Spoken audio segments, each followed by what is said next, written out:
إن الحمد لله نحمده ونستعينه ونستغفره ونعوذ بالله من شرور أنفسنا ومن سيئات أعمالنا من يهده الله فلا مضل له ومن يضلل فلا هادي له وأشهد أن لا إله إلا الله وحده لا شريك له وأشهد أن محمدا عبده ورسوله أما بعد فإن خير الحديث كتاب الله وخير الهدي هدي محمد صلى الله عليه وسلم وشر الأمور محدثاتها وكل محدثة بدعة وكل بدعة ضلالة وكل ضلالة في النار.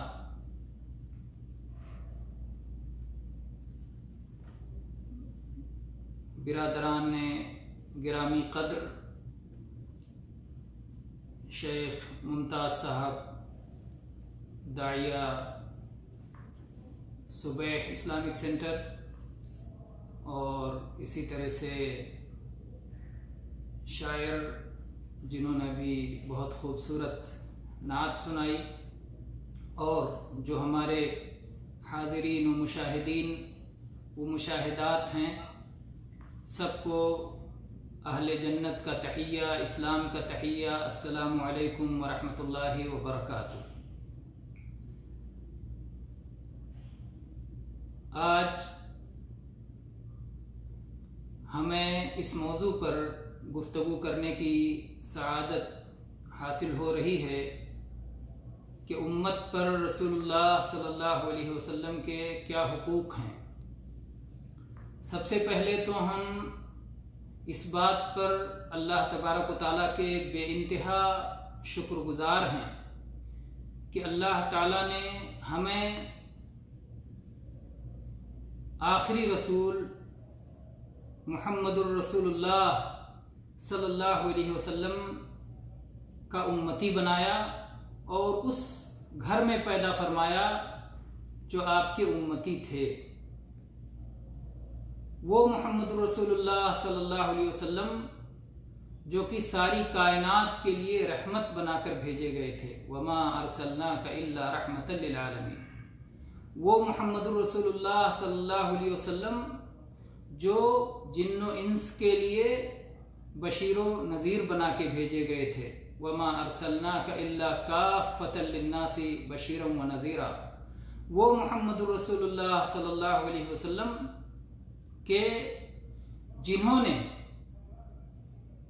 اللہ کے اس پیغام کو پہنچانے کے لیے اور اللہ کی اس دین کو اور اس توحید کو پہنچانے کے لیے ہر طرح کی مشقت جھیلی، اور اس دنیا سے جانے سے پہلے پوری طرح بلا کسی کمی کے اللہ کا یہ دین ہم تک پہنچا دیا۔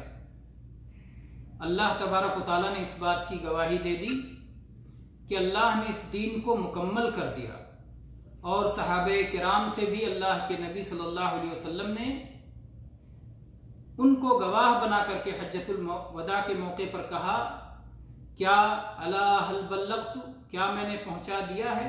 سب نے اس بات کی گواہی دی، لقد بلغت وادیت، کہ اللہ کے نبی آپ نے یقیناً پہنچا دیا اور آپ نے وہ ذمہ داری پوری کر دی جو اللہ تبارک و تعالیٰ نے آپ کو عطا کی تھی۔ اللہ کے نبی صلی اللہ علیہ وسلم نے اللہ کا حق بھی بتلایا اور اپنا حق بھی بتلایا۔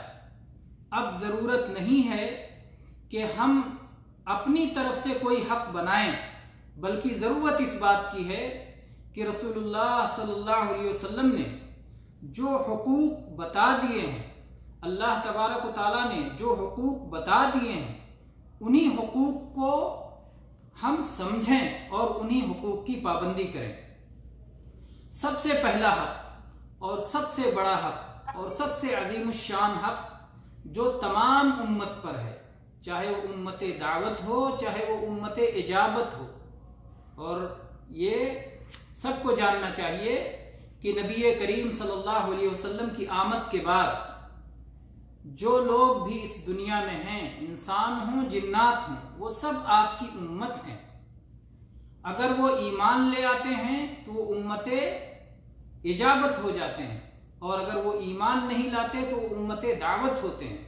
اللہ کے نبی صلی اللہ علیہ وسلم کی حدیث صحیح مسلم میں ہے لا يسمع بی احد من هذه الامة یہودی ولا نصرانی ثم يموت ولم يؤمن بالذي ارسلت به الا كان من اہل النار.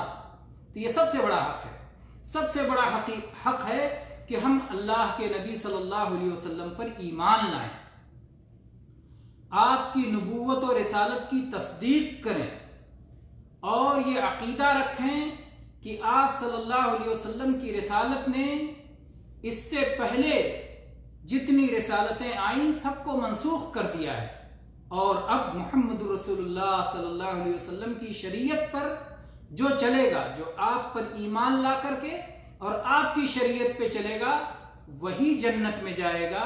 اب جنت کے سارے راستے بند ہو چکے ہیں سوائے ایک راستے کے، اور وہ ہے محمد رسول اللہ صلی اللہ علیہ وسلم پر ایمان اور آپ کی اطاعت کا راستہ. اس کے علاوہ جنت میں جانے کا اب کوئی راستہ نہیں بچا ہے. تو یہ سب سے پہلا حق، سب سے بڑا حق یہ ہے کہ ہم آپ پر ایمان لائیں. اور جو لوگ آپ کی امت اجابت میں ہو گئے، آپ پر ایمان لے آئے، ایمان لانے والوں پر بھی یہ ذمہ داری ہے کہ وہ اپنے ایمان کی تجدید کرتے رہیں اور خوب اچھی طرح سے ایمان لائیں اور اپنے سچے ایماندار بنیں. چنانچہ اللہ تبارک و تعالیٰ نے قرآن پاک میں ارشاد فرمایا فآمنوا باللہ ورسولہ النبی الامی الذی یؤمن باللہ وکلماتہ واتبعوہ لعلکم تہتدون. اللہ پر ایمان لاؤ اور اس کے رسول پر ایمان لاؤ جو نبی ہیں، جو امی ہیں، جو خود بھی اللہ اور اس کے ملائکہ پر ایمان رکھتے ہیں، اور ان کی اتباع کرو، ان کی پیروی کرو تاکہ راہ راست پر قائم رہو. تو محمد رسول اللہ صلی اللہ علیہ وسلم پر ایمان لانا ہے اور ان چیزوں پر بھی ایمان لانا ہے جن پہ آپ خود بھی ایمان رکھتے تھے اور جن کی طرف آپ نے ایمان کی دعوت دی ہے. وہ ان کی پہلی صفت اس آیت میں اللہ تبارک و تعالیٰ نے بتائی کہ وہ نبی ہیں. بہت سارے لوگ نبی کا معنی بیان کرنے میں غلطی کرتے ہیں، اس لیے اس کو بھی سمجھ لینا چاہیے. نبی کا کیا معنی ہوتا ہے؟ نبی یا تو نبا سے مشتق ہے، نبا کے معنی ہوتا ہے عظیم الشان خبر. نبی عظیم الشان خبریں دینے والے. آپ نے اللہ کے بارے میں خبریں دی، آپ نے آخرت کے بارے میں خبریں دی، آپ نے جنت و جہنم کے بارے میں خبریں دی، آپ نے گزشتہ امتوں کے بارے میں خبریں دی. تو آپ عظیم الشان خبریں لے کر کے آئے. اور یا پھر یہ نباوہ سے مشتق ہے جس کے معنی ہوتا ہے اونچی زمین، یعنی بلند رتبے والے. تو نبی کے معنی ہوگا یا تو عظیم الشان خبریں دینے والے اور یا پھر بلند رتبے والے، یہ معنی ہوتا ہے. اور جو یہ معنی بیان کرتے ہیں کہ نبی کے معنی ہوتا ہے غیب کی خبریں دینے والے، اور پھر اس کے بعد اس بنیاد کو بنا کر کے نبی کریم صلی اللہ علیہ وسلم کی شان میں غلو کا ارتکاب کرتے ہیں، تو وہ لوگ یہ بات یاد رکھیں کہ نبی کریم صلی اللہ علیہ وسلم کے حقوق میں سے یہ حق بھی ہے کہ آپ کی ذات میں غلو نہ کی جائے، جیسا کہ ہم آگے انشاءاللہ اسے بیان کریں گے. اللہ نے جو آپ کو مقام دیا ہے وہ مقام بہت ہے. اللہ نے آپ کو شفاعت عظمیٰ کا مقام دیا ہے. جب قیامت کا دن ہوگا اور سارے انبیاء شفاعت کرنے سے انکار کر دیں گے، کہہ دیں گے کہ اللہ تبارک و تعالیٰ آج جس قدر غضبناک ہے، نہ کبھی اس سے پہلے اتنا غضبناک تھا اور نہ آئندہ کبھی اس قدر غضبناک ہوگا. تو اللہ کے نبی کریم صلی اللہ علیہ وسلم اس وقت تیار ہوں گے اور اس وقت آپ جا کر کے عرش کے نیچے سجدے میں گر پڑیں گے، اللہ کی تعریفیں کریں گے اور اللہ سے شفاعت کریں گے. اور یہ وہ مقام ہے جس کا اللہ تعالیٰ نے قرآن پاک میں ذکر کرتے ہوئے فرمایا عَسَىٰ أَن يَبْعَثَكَ رَبُّكَ مَقَامًا مَحْمُودًا، کہ یہ مقام محمود ہے. جب آدم علیہ السلام سے لے کر آخری انسان تک سب آپ کی حمد کریں گے، سب آپ کی تعریف کریں گے، یہ مقام محمود ہوگا. تو اللہ تعالیٰ نے آپ کو مقام محمود سے نوازا، آپ کو شفاعت عظمیٰ سے نوازا. آپ کے ہاتھ میں حمد کا جھنڈا ہوگا. آپ صلی اللہ علیہ وسلم کو وسیلہ کا مقام اللہ نے عطا کیا، جس کے بارے میں اللہ کے نبی صلی اللہ علیہ وسلم نے فرمایا ہے انہا منزلۃ فی الجنہ لا ينبغی الا لعبد من عباد اللہ، کہ صرف اللہ کے کسی ایک بندے ہی کو وہ مقام حاصل ہونے والا ہے، اور امید یہ ہے کہ وہ مقام محمد رسول اللہ صلی اللہ علیہ وسلم کو حاصل ہوگا. اور آپ نے ہمیں یہ تعلیم دی ہے کہ اگر ہم چاہتے ہیں کہ رسول اللہ صلی اللہ علیہ وسلم کی ہمیں شفاعت ملے تو ہم آپ کے لیے دعا کریں کہ یا اللہ اپنے نبی کو یہ مقام عطا فرما. اللہم رب هذه الدعوة التامة والصلاة القائمة آتی محمدا الوسیلہ. اذان سننے کے بعد نبی صلی اللہ علیہ وسلم پر درود بھیجا جائے اور یہ دعا پڑھی جائے کہ اللہ آت محمدا الوسیلہ، اے اللہ عطا فرما محمد صلی اللہ علیہ وسلم کو مقام وسیلہ. تو ہم اللہ سے مانگتے ہیں. کس کے لیے مانگتے ہیں؟ محمد الرسول اللہ صلی اللہ علیہ وسلم کے لیے مانگتے ہیں. اور آپ نے ہی یہ تعلیم دی ہے کہ اللہ سے لیے مانگو، میرے لیے مانگو، کیونکہ دینے والا تو اللہ ہے. وہ ہمیں بھی دینے والا ہے اور محمد الرسول اللہ صلی اللہ علیہ وسلم کو بھی دینے والا ہے. وہی عطا کرنے والا ہے. وہ عطا کرتا ہے تو ملتا ہے، وہ دیتا ہے تو ملتا ہے. آج کتنے افسوس کی بات ہے، کتنے دکھ کی بات ہے کہ وہ لوگ جو محمد الرسول اللہ صلی اللہ علیہ وسلم پر ایمان لاتے ہیں، ایمان لانے کا اقرار کرتے ہیں، وہ اس بات کو نہیں سمجھتے اور وہ یہ سمجھنے لگے ہیں، اس غلطی میں مبتلا ہو گئے ہیں کہ محمد رسول اللہ صلی اللہ علیہ وسلم ہی دینے والے ہیں. کتنے جو ہے نادان یہ بات کہتے ہیں کہ ہم رسول اللہ کے، جنت رسول اللہ کی، رسول اللہ صلی اللہ علیہ وسلم ہی ہمیں دے دیں گے جنت. اعوذ باللہ، رسول اللہ صلی اللہ علیہ وسلم نہ جنت کے مالک ہیں، نہ جہنم کے مالک ہیں، نہ زمین و آسمان کے مالک ہیں، نہ اپنے لیے نفع و ضرر کے مالک ہیں. ان ساری چیزوں کا مالک اللہ ہے. آپ تو اللہ تبارک و تعالیٰ کی ربوبیت، الوہیت اور اس کے اسماء و صفات کو اچھی طرح سے سمجھانے اور بتانے کے لیے آئے تھے، لا الہ الا اللہ کی تعلیم دینے کے لیے آئے تھے. اور اسی لیے کلمہ پڑھتے ہی دو باتوں کا آپ اقرار لے لیا کرتے تھے. جب بھی کوئی مسلمان ہوتا ہے تو یہ کلمہ پڑھ کے مسلمان ہوتا ہے، اشہد ان لا الہ الا اللہ وحدہ لا شریک لہ. میں اس بات کی گواہی دیتا ہوں کہ اللہ کے سوا کوئی سچا معبود نہیں ہے، کوئی عبادت کے لائق نہیں ہے. اللہ اکیلا ہے، اس کا کوئی شریک نہیں، اس کا کوئی پارٹنر نہیں، اس کا کوئی ساجھیدار نہیں. کسی طرح کی عبادت کا اس کے سوا کوئی حقدار نہیں. چاہے قلبی عبادات ہوں، چاہے لسانی عبادات ہوں، چاہے مالی عبادات ہوں، چاہے اور زبانی عبادات ہوں، چاہے اعضاء کی عبادات ہوں، ہر طرح کی عبادات کا حقدار صرف اللہ ہے. ہماری دعائیں، جس سے ہمیں دعا مانگنی چاہیے، وہ صرف اللہ کی ذات ہے. جس کے لیے سجدہ کرنا چاہیے وہ صرف اللہ کی ذات ہے. جس کے لیے رکوع کرنا چاہیے وہ صرف اللہ کی ذات ہے.